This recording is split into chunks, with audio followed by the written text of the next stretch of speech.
नमस्कार मित्रांनो, सध्या मोदीजी जे विदर्भाच्या दौऱ्यावर आहेत आणि विदर्भाच्या दौऱ्यावर असताना खूप काही सभा ते गाजवताना दिसते आणि या सभांमधनं आपल्या शेतकऱ्यांसाठी त्यांनी काय नवीन योजना काय राबवण्याचा उद्देश त्यांनी ठेवला आहे ते आपण या व्हिडिओच्या माध्यमातून जाणून घेणार आहे। त्याचबरोबर त्यांनी जे काही काँग्रेसवरही त्यांनी खूप काही निशाणे साधले आहेत। आधीची काँग्रेस खूप चांगली होती, आताची काँग्रेसमध्ये सगळे नक्षलवादी असल्याचाही आरोप त्यांनी केला।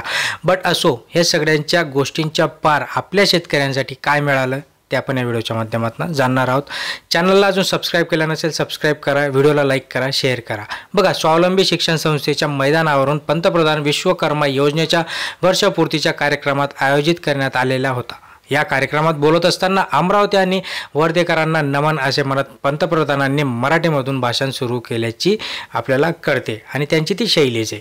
पुढे ते म्हणाले, स्वातंत्र्यपूर्व काळात काँग्रेसमध्ये देशभक्ती महत्त्वाची होती, आजच्या काँग्रेसमध्ये देशभक्तीचा अंशही नाही। त्यांच्या दृष्टीने गणपती पूजन टीकेचे साधन झाले।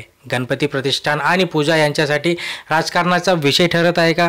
कारण की ज्या पद्धतीने त्यांनी सांगितलं की कर्नाटकमध्ये गणपतीला जेलमध्ये ठेवण्यात आलं। असो, विदर्भ कापूस उत्पादकांचा भाग आहे असं असताना विरोधकांनी विशेषतः काँग्रेस आणि त्यांच्या मित्रपक्षांनी कापूस उत्पादकांना विकासाकरता कामं करण्याऐवजी त्यांच्या कापसाचा वापर केवळ राजकारणाकरता केला। त्यामुळे उत्पादकात मागास राहिलेला आपला विदर्भ कापूस उत्पादकांना सोन्याचे दिवस येण्याकरता देशातील 7 पैकी 1 टेक्सटाईल पार्क अमरावती येथे सुरू करण्यात आले आहे। या माध्यमातून रोजगार तर मिळेल, पण ज्या काही सगळ्या गोष्टी असणार आहे सोबतच कापूस उत्पादकांना योग्य भाव देखील मिळेल असा त्यांचा याच्यातनं विश्वास असताना आपल्याला मोदींनी स्पष्ट नमूद करून दिलं। या कार्यक्रमाला असताना त्यांनी काही गोष्टींचं उद्घाटन देखील केलं, जसं की आचार्य चाणक्य कौशल्य योजनेचा प्रारंभ त्यांनी यावेळेस केला। आता ही योजना काय असणार आहे ते आपण पुढील व्हिडिओमध्ये नक्कीच जाणणार आहोत। पुण्यश्लोक अहिल्याबाई होळकर महिला स्टार्टअप योजना देखील ते सुरू करणार आहेत। अमरावती येथील PM मित्र पार्कचे उद्घाटन देखील होणार असल्यास त्यांनी सांगितलं। विश्वकर्मा योजनेच्या वर्षपूर्तीनिमित्त विशेष डाक तिकिटाचं लोकार्पण करण्यात येणार असल्याचं त्यांनी सांगितलं।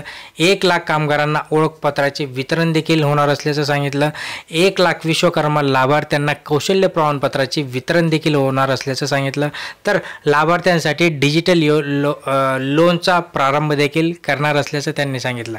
सर्वाधिक लाभार्थी मागास वर्गातील असल्याचंही त्यांनी यावेळेस सांगितलं आणि म्हणून विश्वकर्मा योजनेमध्ये 18 कला अवगत असलेल्या कारागिरांना जोडण्यात आले आहे।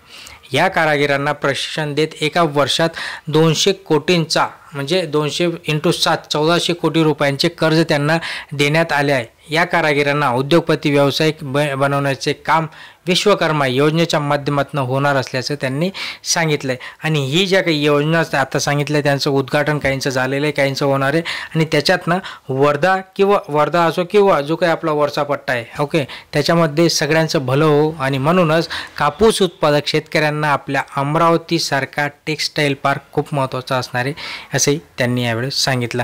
अजून खूप काही गोष्टी आहेत, भेटूया पुढच्या व्हिडिओमध्ये। चॅनलला सबस्क्राईब केलं नसेल सबस्क्राईब करून ठेवा, लाईक करा, शेअर करा। धन्यवाद।